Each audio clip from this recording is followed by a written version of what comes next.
Ndërsa tani do të ndalemi tek një temë që realisht ka dominuar shumë diskutimet në rrjetet sociale, sidomos aty ku shumë prej nesh ndajmë shumë momente gëzimi, por pjesë edhe nga përditshmëria jonë. Unë në linjë të drejtë për drejtë kam Gonxhe Syla, eksperte e teknologjisë, me cilën do të flasim sa i përket edhe profileve falso, sidomos të një profili që është bërë shumë viral, po e quaj viral sepse është komentuar në masë të madhe, sidomos në vikend, bëhet fjalë për Lule Xhelin, por para se të realizojmë bisedën me Gonxhen, unë dua që të ndjekim një deklaratë sa i përket deputetës PDK-s Blerta Deliu, e cila ka qenë pikërisht e prekur nga ky profil, e një gjë që ajo ka bërë është ka denoncuar këtë profil në prokurorinë speciale, ku pas denoncimit në një deklaratë për media, ajo tha se kërkoi nga prokuroria dhe institucionet e drejtësisë të hetohet ky profil dhe të gjitha profilet e tjera falso. Kërkuar nga Prokuroria Speciale në definitimet që të hetohet me detaje ky profil në rrjetet sociale, të hetohet vetëm nga rrja e tij dhe natyrisht edhe kam kërkuar nga institucionet e drejtësisë që të trajtojnë çdo profil i cili merret me ligjin, nxit urrejtje, sepse viteve të fundit ajo që kemi parë si shtet dhe si institucione, kemi parë një përhapje të skajshme të gjuhës së urrejtjes, të ligjit publik, ndërkohë që ka pas edhe cënim të sigurisë së qytetarëve të Kosovës. Dua të falenderoj pranishmërinë e institucioneve të drejtësisë që të merren dhe të trajtojnë të raste të cilat në botë kanë pasur pasoja. Pra, lufta ose mënyrë betejë e lajmeve të rënë në grup vazhdon të jetë një temë shumë e rëndësishme, e cila është në fokus të mediave ndërkombëtare.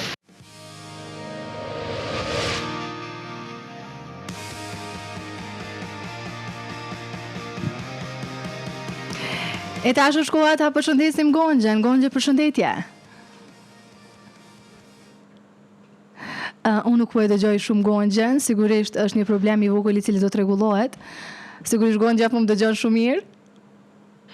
Po, unë po ju dëgjoj. E tash po të dëgjoj Gonxhe. Faleminderit shumë për kohën. Faleminderit edhe juve për ftesën. Kënaqësi të jem këtë emision. Debatet e vikendit realisht na kanë bërë që ne të ngrisim këtë çështje, këtë temë dhe ta diskutojmë edhe në studio këtu në Radio Televizionin 21. Gonxhe, sa profile dhe kush mund të hap një profil të tillë në rrjetet sociale? Do të thënë, a ka dikush që i mbikëqyr këta njerëz apo si shkon kjo në tërësi? Faktikisht ndresa ne duhet kemi parasysh se kur hapim një profil, jo domosdoshmërisht ai profil është i rrem, mund të hapim edhe profile anonime. Pra, për shembull, kemi gazetarë cilët nuk duan ta publikojnë veten publikisht edhe hapin një profil anonim në emër të dikujt tjetër, po jo domosdoshmërisht se ai profil është duke imituar një person tjetër. Po kushdo mund të hap profile të tilla, mjafton të kenë një email adresë dhe të hapet profili. Tani më hapja email adresave kërkon edhe numër telefoni, edhe ka të kufizuar secili person, por secili numër telefoni nuk mund të hap pafundësisht email adresa, është numër i kufizuar, megjithatë mundësia ekziston që të hapen profile të rreme nga shumë njerëz. Po a ka ndonjë gjurmë të parë që ai ose ajo që hap rrjete sociale në këtë rast? Po. Secili profil që hapet fillimisht është email adresa që kërkohet. Më pas është një emër, një mbiemër që jo domosdoshmërisht personi e jep emrin real. Mirë po pastaj ka edhe regjistrat e tjerë, llogat e tjerë që ruhen, e që mund të jenë IP adresa nga ku është kyçur personi, apo pajisja e personit me cilin është kyçur. Edhe të dhënat e tjera të cilat ruhen nga platforma e që janë të dhënat teknike. Pra, po thua se mund të zbulohet një person që ka hap një llogari false në këtë rast, siç kemi edhe rastin e Lule Xhelit. Po, është e mundur. Mirë po, nëse profili i cili është i hapur nuk ka postuar fotografi reale të vetat apo të vendodhjes së vet, nuk ka postuar gjëra nga përditshmëria e vet, nuk mund të gjinden nga personat e tjerë jashtë platformës. Platformat, për shembull Facebooku, Instagram, WhatsApp, TikTok e të tjera të rrjeteve sociale, ato i kanë të gjitha të dhënat faktikisht. Që nuk janë publike për të tjerët. Për shembull, email adresa me cilën është kyçur personi apo IP adresa nga cili lokacion është kyçur, edhe pse duhet kemi parasysh që ndoshta këto profile përdorin virtual private networks, VPN, pra, cilat e anonimizojnë edhe IP adresën, mirë po nuk do të thotë që është e pagjetshme. Mund shtohet kompleksiteti, duhet gjithsesi të ketë ndërhyrje të autoriteteve për të kërkuar këto informata nga platformat e nevojshme, qoftë nga platforma rrjeteve sociale, qoftë tutje nga platforma VPN nëse është përdorur, por ekziston mundësia e komunikimit me këto platforma edhe gjithsesi se duhet ndërhyrja autoriteteve, një autorizim prej tyre për të vazhduar tutje. Pra, nuk do me thënë që ti nëse përdor një VPN të ndryshëm nga ai që përdor në vendin ton, nuk jeni të paprekshëm. Pikërisht. Nëse përdorin VPN, ajo nuk do të thotë asgjë. Prapë se prapë aktiviteti jot regjistrohet, prapë se prapë një IP adresë ty të asociohet, mirë po tani kërkimi për atë IP adresë mund të jetë pak më kompleks, mirë po nuk do të thotë në asnjë rast që është komplet i pagjetshëm. Llogaritë të tilla false, domethënë nuk ka vetëm në vendin ton, këto janë aktive anë kënd botës, por gongje bazuar ndoshta edhe në njohuritë e juaja. Pse hapen zakonisht këto email adresa, këto Facebooke, këto rrjete sociale? Qëndresa ka arsye të ndryshme. Për shembull, në Kosovë kemi njerëz që nuk duan të prezantohen ndoshta me mendimet e tyre, por ju pëlqen të lexojnë lajme, ndoshta edhe të bëjnë komente në ato. Edhe nuk ndihen komod të shpalosin identitetin e tyre real, edhe fshihen prapa një identiteti tjetër. Por varion edhe arsyeja, ndoshta jo gjithmonë është kjo e anonimitetit. Mund të ketë edhe qëllime të tjera, për shembull, ndoshta ka qëllime propaganduese apo që të krijoj dëm më të madh në shoqëri ose që të krijoj përçarje, por gjithsesi ka edhe raste kur këto përdorin edhe inxhinierinë sociale për të bërë krime të tjera kibernetike që janë mashtrimet përmes rrjeteve sociale si phishing apo edhe mashtrime financiare ku ju kërkohet njerëzve të dërgojnë një shumë të caktuar parave, për shembull pse një person është i sëmur ose ndoshta e krijon llogarinë në emër të një personi ekzistues real dhe i shkruan familjarëve, shokëve, shoqërisë tyre që t'ju dërgoj para për shkak të një rasti emergjent. Shpesh ndodh që disa profile të rreme të kontrollohen edhe nga i njëjti person apo jo? Po. Përderisa një email adresë mund të hap disa profile, po mendoj, përderisa një person me një numër telefoni mund të hap disa email adresa, rrjedhimisht ato email adresa mund të krijojnë disa profile në rrjete të ndryshme sociale. Edhe gjithsesi një person mundet me menaxhu, mund të jetë prapa. Po, si mund ta kuptojmë se pas një profili nuk fshihet vetëm një person, por është një grup i organizuar? Në këtë rast hyn fuqi autoritetet gjithsesi.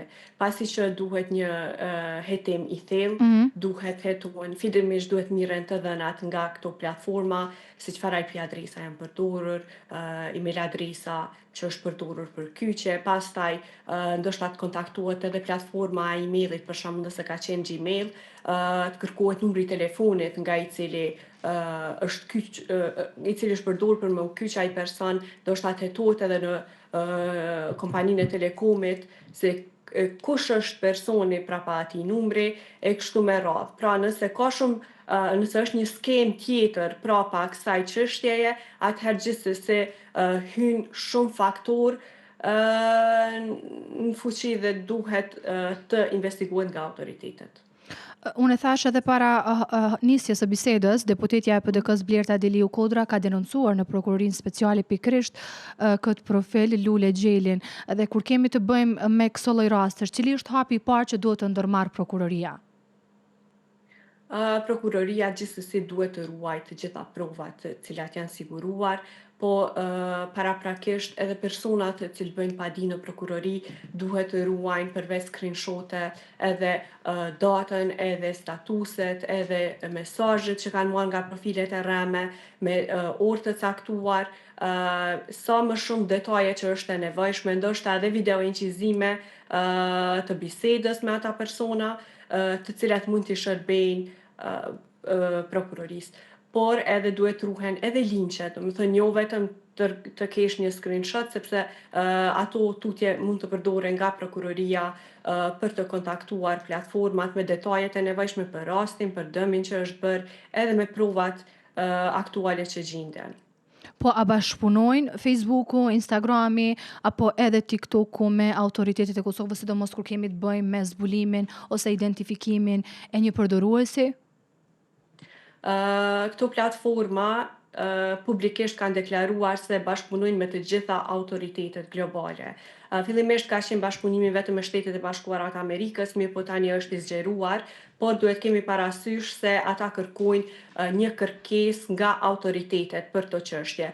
Nuk merret ndoshta për bazë kërkesa një individi, por duhet të bëhet kërkesa nga autoriteti, edhe ata fillimisht e vërtetojnë nëse autoriteti është me të vërtet legjitim, edhe pastaj gjithsesi se kontribuojnë në zbulimin e rastit. E sa kohë merr zakonisht ose mesatarisht identifikimi i një administratori në këtë rast? Po varësisht tani se sa shpejt është në gjendje platforma të kthej përgjigje, të bëj verifikimin e kërkesës që ka ndodhur edhe të validoj nëse kërkesa me të vërtet është valide, pra janë shumë faktorë cilët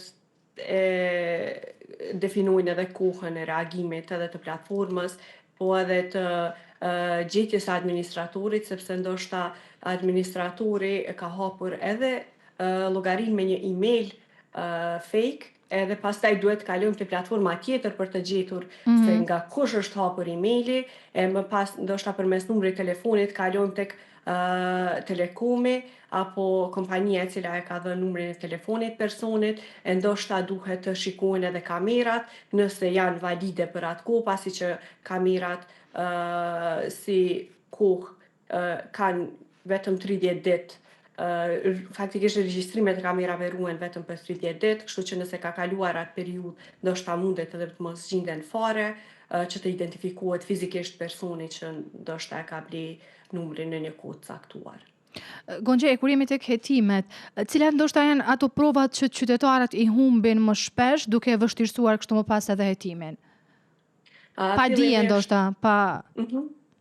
Po, fillimisht ndoshta mund të mos bëjnë asnjë screenshot, po gjithsesi duhet ruhen këto, siç e ceka edhe më herët, screenshot, video inqizim të profilit, të bisedës, të çdo lloj detaji që ka qenë në atë profil, po edhe linqe të ruhen, linku i profilit, linku i postimeve, që nëse fshihen ato, ose nëse ty të ka bllokuar personi me cilin ke kontaktuar edhe nuk po mundesh më ta bësh friend as përmes një profili tjetër në Facebook, atëherë të paktën ti kesh siguruar linqet që ti përcjellësh te prokuroria. Edhe për ta do t'jetë më e lehtë që ti kontaktojnë këto platforma dhe të kërkojnë detaje shtesë kush fshihet prapa tyre. Shumë e vërtetë, sepse sidomos këtë pjesën e screenshots ne e evitojmë paksa si diçka jo fort të rëndësishme. Mirë që e ceke Gonxhe. Dhe për të gjithë ndoshta qytetarë, dëgjuesit, shikuesit tanë që edhe janë duke na shikuar, dëgjuar në këto momente, që ndihen të ofenduar ose edhe kërcënuar përmes rrjeteve sociale, cila është adresa ku ne duhet të drejtohemi? Gjithsesi varion.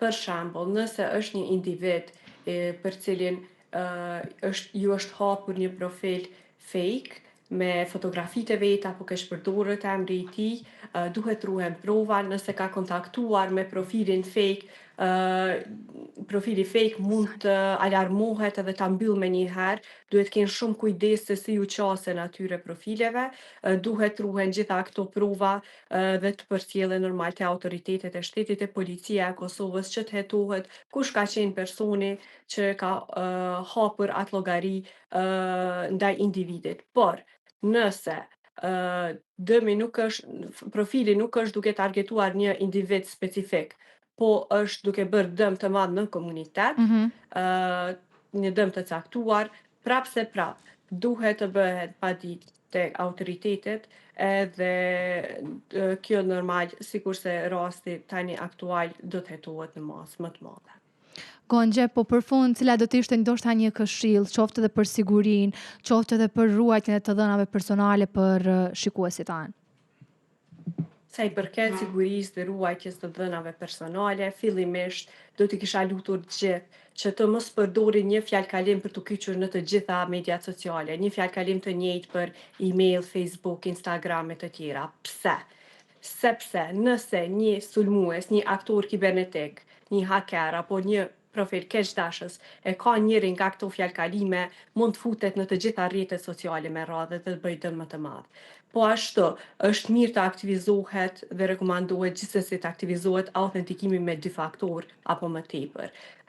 Të aktivizohet kodi që të vijë në telefonin tënd apo në emailin tënd apo në aplikacionin për autentikim, që nëse dikush e ka fjalëkalimin tënd, ti kërkohet edhe një kod shtesë për të verifikuar se ai person me të vërtetë je ti, ai që kyçesh.